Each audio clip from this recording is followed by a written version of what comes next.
Daniel, chapter 1. In the 3rd year of the reign of Jehoiakim, king of Judah, Nebuchadnezzar, king of Babylon, came to Jerusalem and besieged it. And the Lord delivered Jehoiakim, king of Judah, into his hand, along with some of the articles from the temple of God.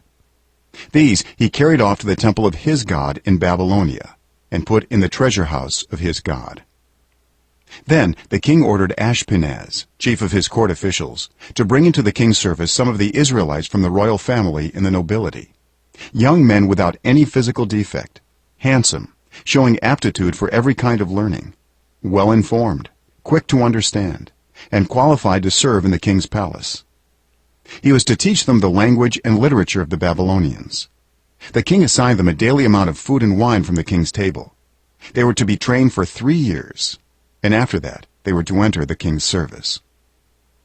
Among those who were chosen were some from Judah: Daniel, Hananiah, Mishael, and Azariah. The chief official gave them new names: to Daniel the name Belteshazzar, to Hananiah Shadrach, to Mishael Meshach, and to Azariah Abednego. But Daniel resolved not to defile himself with the royal food and wine, and he asked the chief official for permission not to defile himself this way. Now God had caused the official to show favor and compassion to Daniel. But the official told Daniel, "I am afraid of my lord the king, who has assigned your food and drink. Why should he see you looking worse than the other young men your age? The king would then have my head because of you." Daniel then said to the guard, whom the chief official had appointed over Daniel, Hananiah, Mishael, and Azariah, "Please, test your servants for 10 days. Give us nothing but vegetables to eat and water to drink.